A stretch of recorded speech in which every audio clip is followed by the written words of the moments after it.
Hello, Wanderer. May I introduce you to the Kerameikos, the kiln that warms all of Athens' pottery. My name is Aspasia. Though I am not originally from Athens, I have climbed to the top of its social ladder using my wit and intellect. I've even earned the love of Pericles, one of the most powerful men in the city. The mind truly is a beautiful thing. The art produced here is some of the most beautiful in the Greek world. I envy the potter's skills, though I'm not quite as envious of their clay-stained hands. It's bad for the nails. The Kerameikos was a special neighborhood in Athens, where potters created vases and containers that stood all over Greece. This tour will take you through the elaborate process needed to turn something as simple as muddy clay into ornate perfume vases and gilded wine cups. Come find me when you complete your visit, and we can talk more about what you've learned.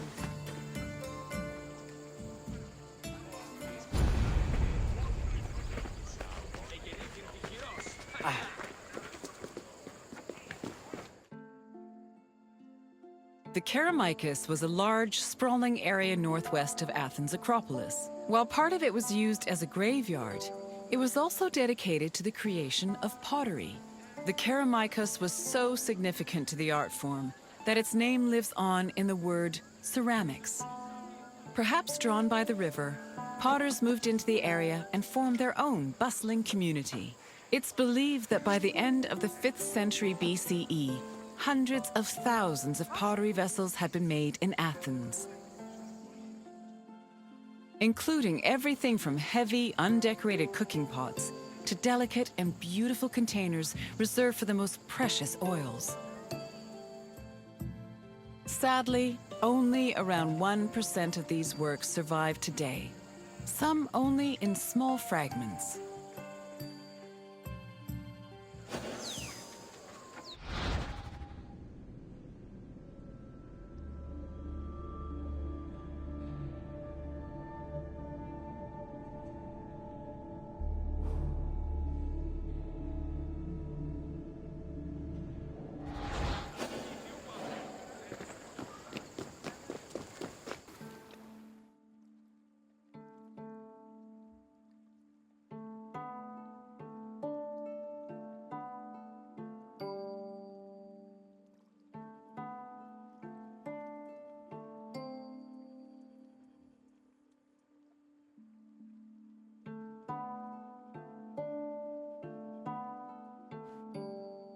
Raw clay from a river was hardly fit for a potter's wheel. Athenian potters used clay that was rich in iron, which created the distinctive orange-red coloring seen in Athenian pottery. But this high-quality clay needed to be handled carefully to avoid disasters in the kiln later on. The clay was first brought to settling beds, where it was mixed with water to wash out any organic debris like leaves. Once it was purified, workers kneaded the clay with their hands to push out air bubbles and create the texture necessary for a flawless finish. One of them was to remove any impurities that could destroy a delicate design, or worse, render a vase unusable.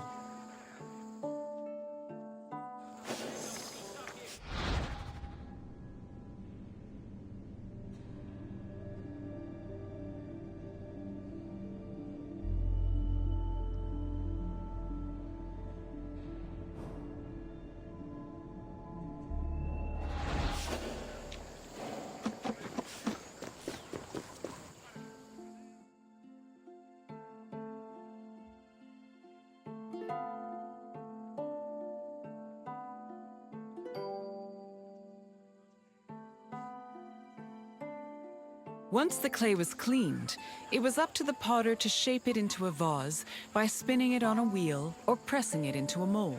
Their choice depended on what shape they wanted for the vase, but they also considered the possible scope of its decoration. Potters did not work alone. A workshop might have had many people working together on different aspects of production. Potters collaborated with many different painters for decorating their creations. Some of these painters even became potters themselves. All in all, a vase could be worked on by many different artists, with each one focusing on a different aspect of its design.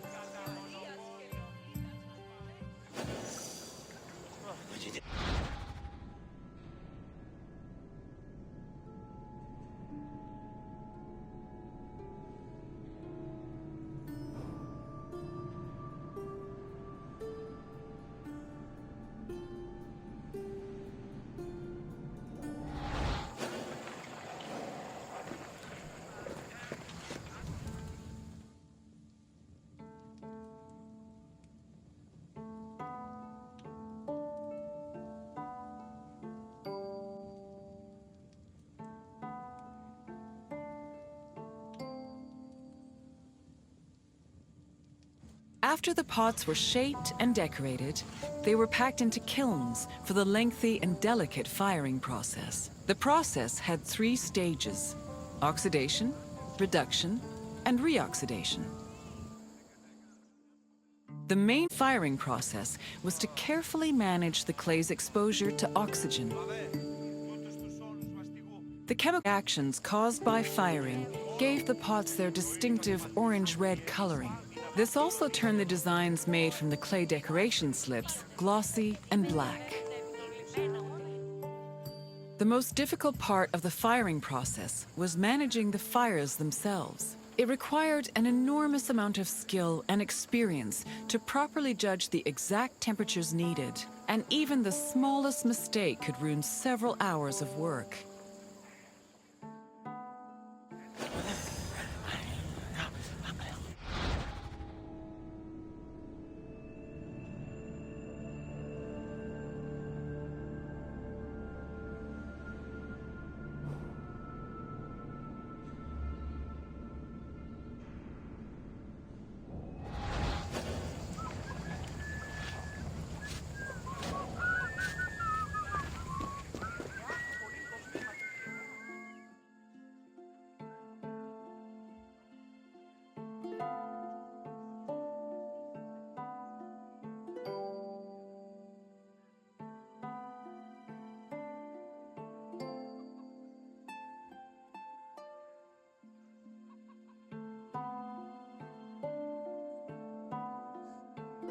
Vases could be decorated in all sorts of ways. Before 530 BCE, Athenian vases were decorated using the black figure technique, where figures and designs were painted as dark silhouettes. At the end of the 6th century BCE, painters created a new technique called red figure, an inversion of the painting process that left the figures in red and the background in black. This gave the artist more freedom to better explore details like muscles and individual locks of hair.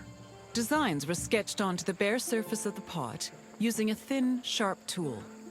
Thin relief lines, which helped define subtle elements like facial features, were added using a brush made of a few stiff hairs. More elaborate vases were sometimes gilded, but these decorations were so delicate, they were most likely only added after the firing process.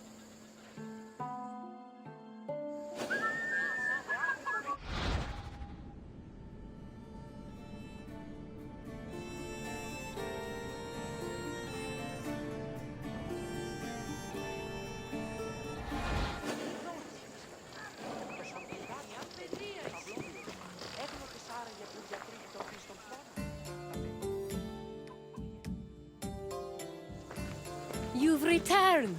As you can see, pottery was an arduous and delicate process, but was exemplary of the skill and craftsmanship that dominated Greek art and culture. Now, is there something else you'd like to do? Then let's get right to it, starting with an easy question. What was responsible for the orange-red color of most Athenian vases? Correct! Athenian potters worked with clay that was rich with iron, and that iron created a distinctive orange-red coloring. On to the next question. What were the chambers for firing pottery called? Correct. Pottery was fired in kilns, and the firing process was extremely precise and delicate in nature. You're almost done. Just one more question. The firing process was made up of how many stages? Correct. The three stages of the firing process were oxidation, reduction, and re-oxidation. You know your pottery. Well done, Wanderer. Then we must part ways, at least for now. Farewell, Wanderer.